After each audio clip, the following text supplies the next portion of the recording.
शांति।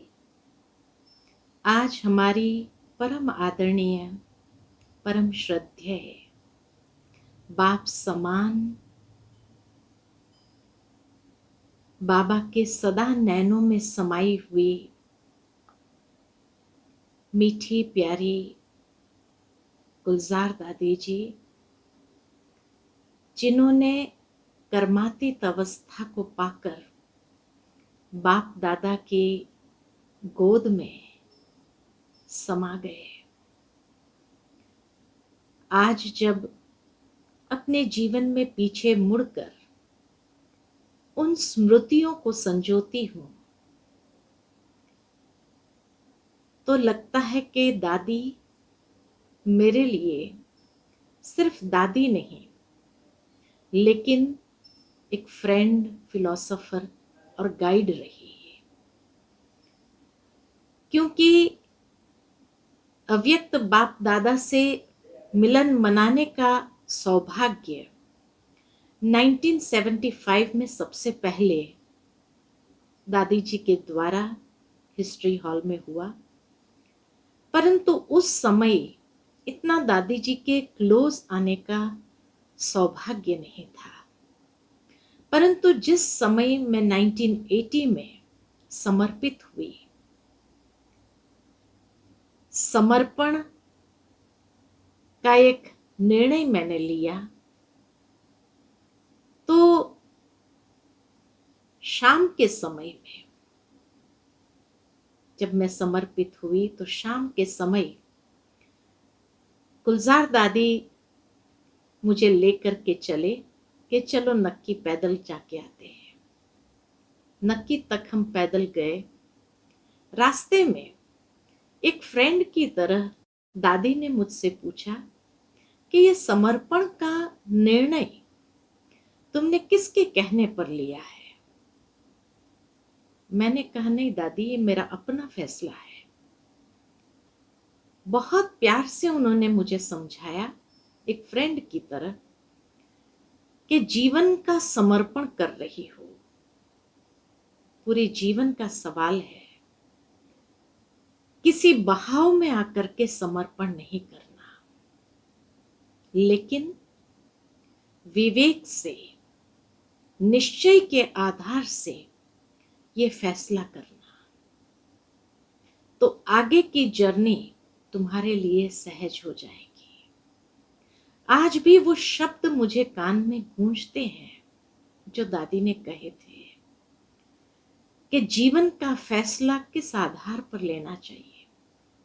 और आज कई बहनें जब मेरे सामने आती है कि हम समर्पण होना चाहते हैं, तो मैं उन्हें यही प्रश्न करती हूँ जो दादी ने पहले मुझसे किया था।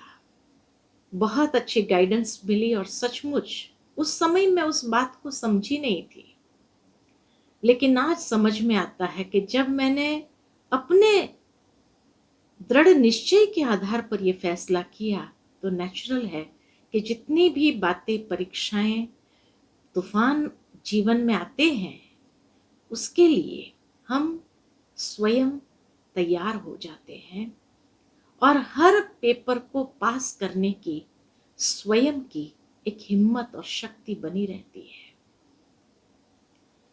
उसके बाद जब मैं सेवा स्थान पर गई विलेपार्ला में, तो जब दादी जी को कैंसर डिटेक्ट हुआ और वहां पर आए थे ऑपरेशन के लिए, तो उस समय ज्यादा समीप आने का एक मौका मिला, क्योंकि दादी जी वहां पर लगभग 1 महीने से ऊपर रहे और उस समय मुरली सुना करके जैसे मैं आती थी, मुझे जिम्मेवारी मिली थी सेंटर पर कि दादी जी को किसी भी प्रकार का इन्फेक्शन नहीं लगना चाहिए, इसीलिए कोई भी सर्वेंट्स को यहाँ नहीं आने देना और तुम ही सब सफाई करना, चाहे कमरों की सफाई, हॉल की सफाई, पूरे फ्लैट की सफाई और वहां तक के बाथरूम और सब ध्यान देना।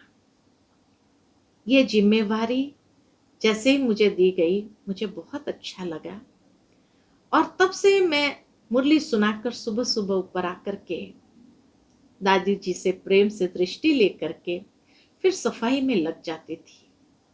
दादी वहीं होती थी, मुझे देखती रहती थी और कभी कभी कहती थी अभी तो मुरली सुना के आई टीचर बनकर और अभी सफाई कर रही है।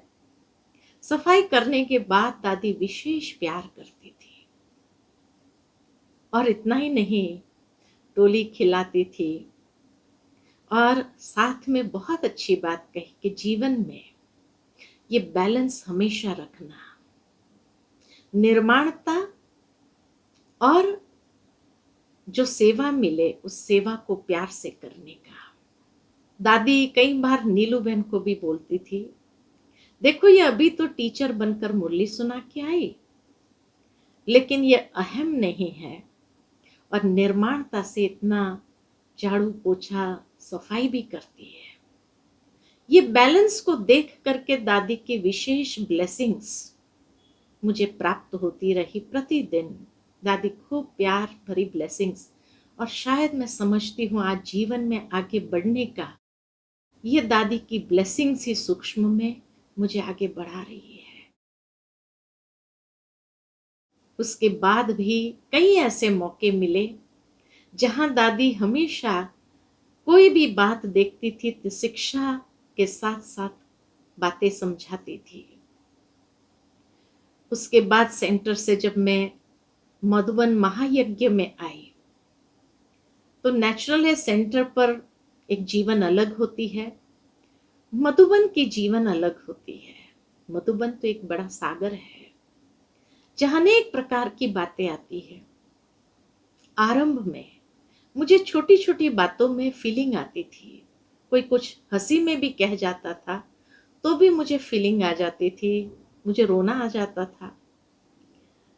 एक बार मैं रो रही थी और दादी जी को जाकर नीलू बहन ने बताया कि आज उषा बहन रो रही है। दादी ने मुझे बुलाया और कहा, देखो तुम्हें मधुबन में रहना है या सेंटर पर जाने की दिल हो रही है? मैंने कहा नहीं, मुझे रहना है। तो फिर मधुबन में रहना है तो ये तो सागर है, तो सागर में तैरना भी आना चाहिए। कैसे तैरना है? तो दादी ने बहुत अच्छी बात सुनाई और कहा, देखो कुछ बातों को हंसी में उड़ा देना चाहिए, कुछ बातों को इग्नोर करो। कोई बोलते हैं, बोलने तो उनका नेचर है। जब तुम इस तरह से चलेंगी ना तो मधुबन के बेहद सागर में तैरना आ जाएगा, नहीं तो फिर यहाँ रोज रोना पड़ेगा, छोटी बड़ी बातें तो होती रहेगी, फिर तो सेंटर पर चली जाओ। मैंने कहा नहीं दादी, अभी आज के बाद मैं कभी नहीं रोऊंगी। और मैंने प्रॉमिस किया था दादी को भी कभी कोई छोटी मोटी बात को लेकर के मैं रोऊंगी नहीं। और सचमुच उस बात ने मुझे इतनी अंदर से हिम्मत दी, मधुबन के बेहद सागर में कैसे रहना चाहिए, तैरना चाहिए, ये सिखाया। ऐसे कई बातें जीवन के अंदर, कोई भी बात होती थी तो बस दादी के पास जाते थे, दिल खोल करके सहजता से बात कर सकते थे और दादी जी बहुत प्यार से उस बात का समाधान दे देती थी। सिंपल बाबा की शिक्षाएं इतने सटीक दे देती थी जो बात गले उतर जाती थी। उसके बाद जैसे ही दादी शांतिवन में आई तो नेचुरल है कि शांतिवन बेहद होने लगा और बड़ा यज्ञ हो गया।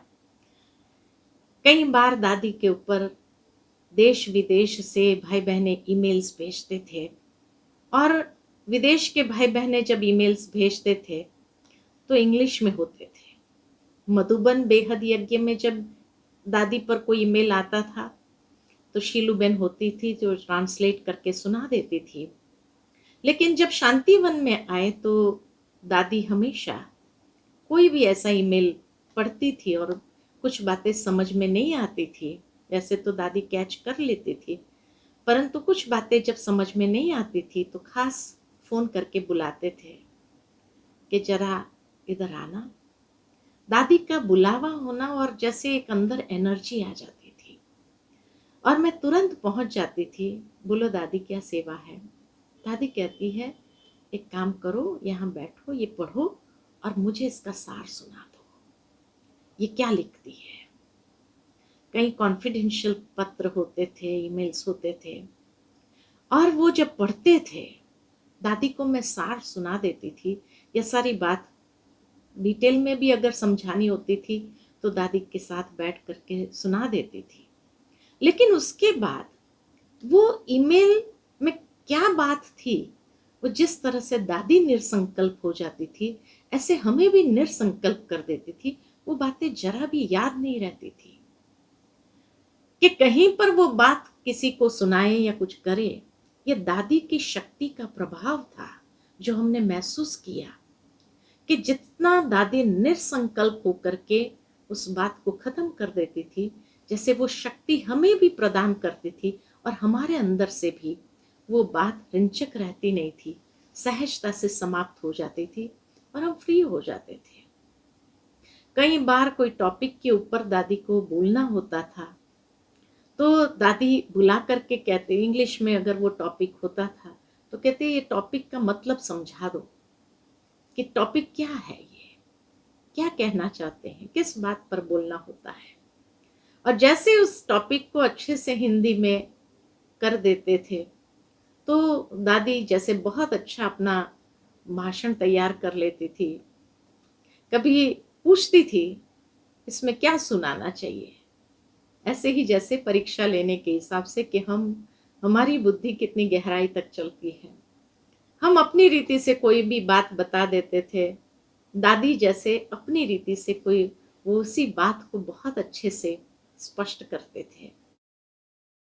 उसके बाद कई बार महसूस किया जीवन में कि कभी कभी दादी के पास जाते थे, शाम के समय में दादी बैठ के योग करते थे, वहां जाकर बैठ करके हम भी योग करते थे।